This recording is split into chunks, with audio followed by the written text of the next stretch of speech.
नमस्कार दोस्तों, स्वागत है मेरे चैनल स्टोरी बाय मी में। तो दोस्तों, आज हम जानेंगे कि मांस खाना पाप है या पुण्य, भगवान श्री कृष्ण के अनुसार।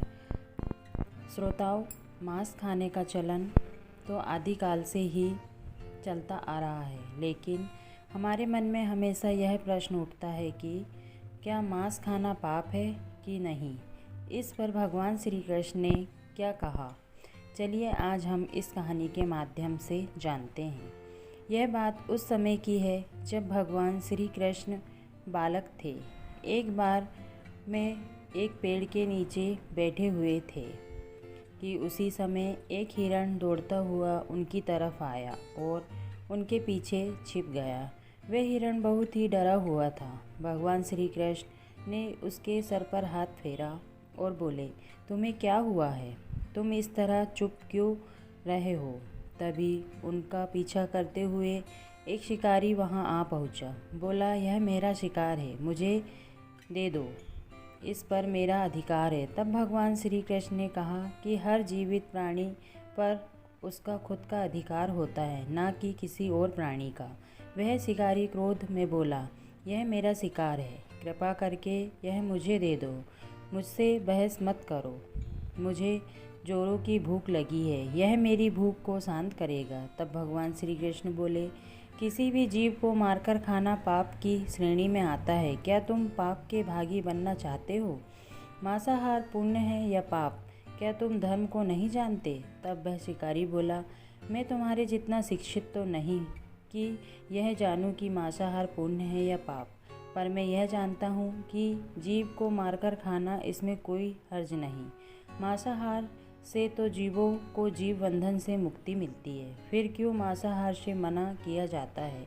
वैसे भी मैं इसको मारकर इसकी नीच योनि से इसे मुक्ति दिलाकर पुण्य ही कमा रहा हूँ, फिर इस पर पाबंदी क्यों। मुझे तो प्रोत्साहित करना चाहिए। जहाँ तक मैंने सुना है कि जीव हत्या तो शास्त्रों में भी बताया गया है। राजा लोग शिकार किया करते थे।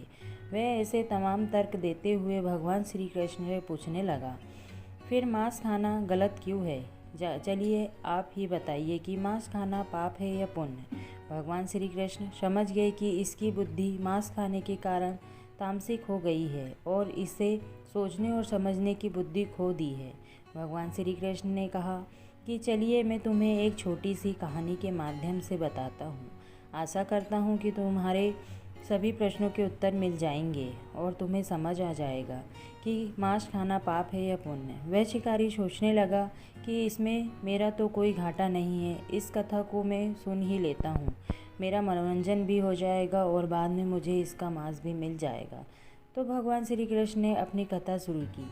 एक बार मगध में खाद्य संकट हो गया, अन्न का उत्पादन कम हुआ। राजा को चिंता हुई कि यदि इस समस्या का शीघ्र निदान नहीं किया गया तो संरक्षित अनाज कोष भी खत्म हो जाएगा और संकट भीषण हो जाएगा।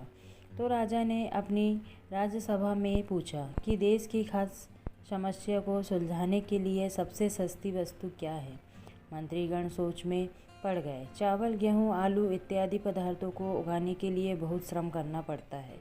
वह तभी प्राप्त होते हैं जब प्रकृति का प्रकोप ना हो। ऐसे में तो कुछ सस्ता हो ही नहीं सकता।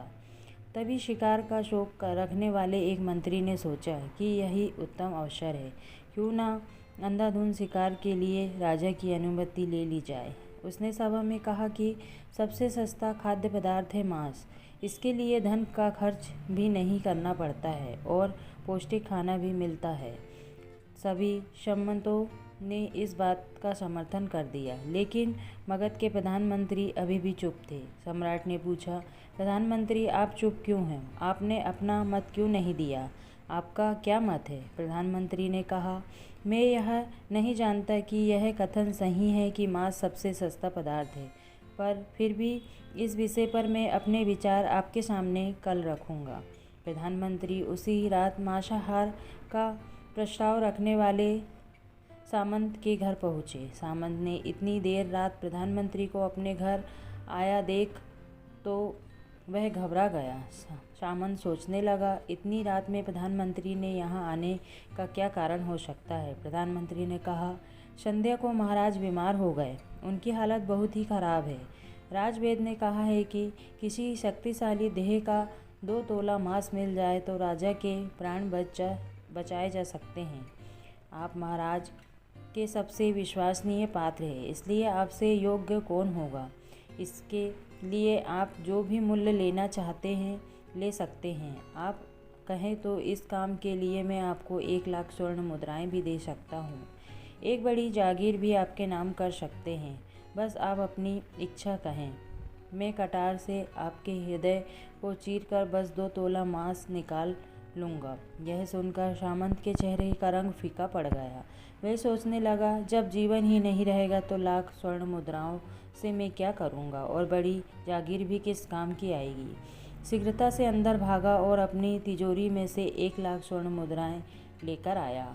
मुद्राएं देकर उसने प्रधानमंत्री के पैर पकड़ लिए और बोला, श्रीमंत, मैं आपकी 1 लाख मुद्राओं में अपनी 1 लाख मुद्राएं और मिलाता हूँ।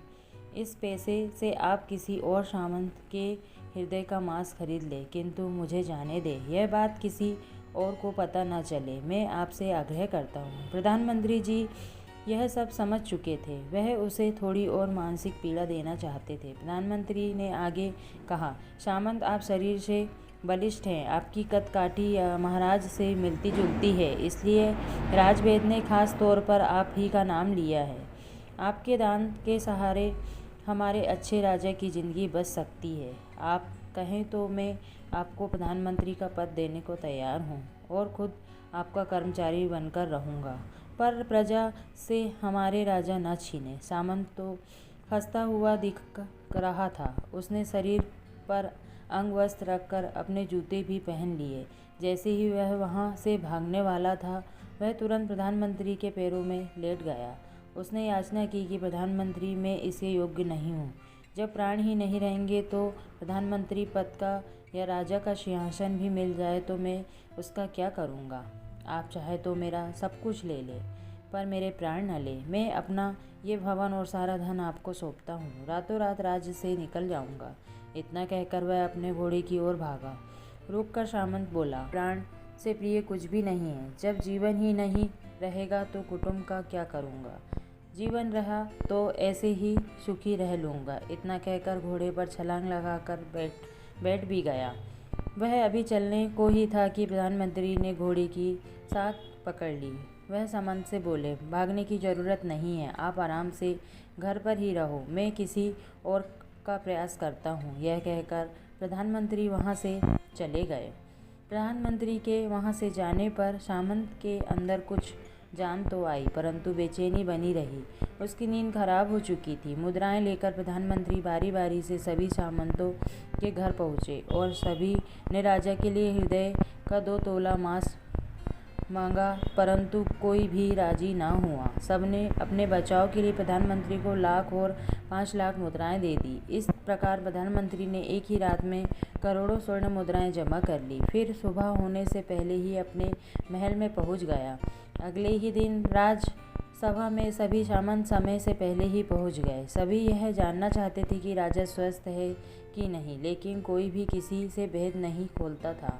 सबको राजवेद की तलाश थी।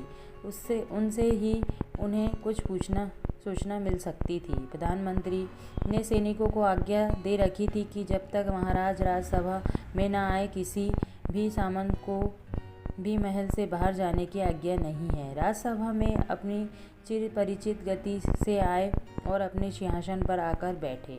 सभी सामंतों ने देखा, कहीं से भी राजा उन्हें आश्वस्त नहीं लगे। उन्हें तो कुछ हुआ ही नहीं था। प्रधानमंत्री ने उससे झूठा बोला। हर सामंत के मन में यही विचार चल रहा था, पर कोई किसी और को कुछ भी ना बोल रहा था। तभी प्रधानमंत्री ने राजा के समक्ष 1 करोड़ स्वर्ण मुद्राएं रख दी। राजा ने पूछा, ये स्वर्ण मुद्राएं किसके लिए हैं और कहाँ से आई। प्रधानमंत्री ने कहा, 2 तोले मांस के लिए इतनी धनराशि जुटाई है, पर मांस न मिला। अपनी जान बचाने के लिए सामंतों ने यह मुद्राएं दी हैं। अब आप यह विचार कीजिए, मांस कितना सस्ता है। अब राजा को बात समझ आ गई। उन्होंने प्रजा को अतिरिक्त परिश्रम करने का निवेदन किया और राजा के अनाज भंडार में से अनाज निकालकर श्रमिकों को दे दिया। उन्होंने पौष्टिक सब्जियों की खेती का तुरंत आदेश दिया। वह 1 करोड़ स्वर्ण मुद्राएं इसी कार्य के लिए और श्रमिकों के कल्याण के लिए खर्च की गई। ऐसे साग सब्जी तेजी से उगी जिससे प्रजा का कल्याण भी हुआ और पौष्टिकता भी मिली। कुछ समय बाद मौसम अनुकूल हुआ और खेती होने लगी। इस प्रकार राज्य से खाद्य संकट दूर हुआ। तो श्रोताओं, भगवान श्री कृष्ण ने हमें इस कहानी के माध्यम से जीवन का मूल्य बताते हैं कि जिस तरह से हमें हमारी जान प्यारी होती है, उसी तरह से सभी जीवों को उनकी जान प्यारी होती है। अपने हृदय से जानिए, पराई की पीड़ा यदि संसार के संबंधों से मुक्त करने का तर्क सही है, यदि जीव हत्या जीव को संसार बंधन से मुक्त करने का तरीका है, तो अत्याचारी द्वारा किया गया नरसंहार भी मान्य है। वह भी ये तर्क दे सकते हैं कि वह लोग जीवन के कष्ट से आप लोगों को मुक्त कर रहे हैं। अगर उनके लिए वह जीवन बोझ होता तो कभी भी अपनी जान बचाने के लिए संघर्ष नहीं करता, आपसे भागता नहीं।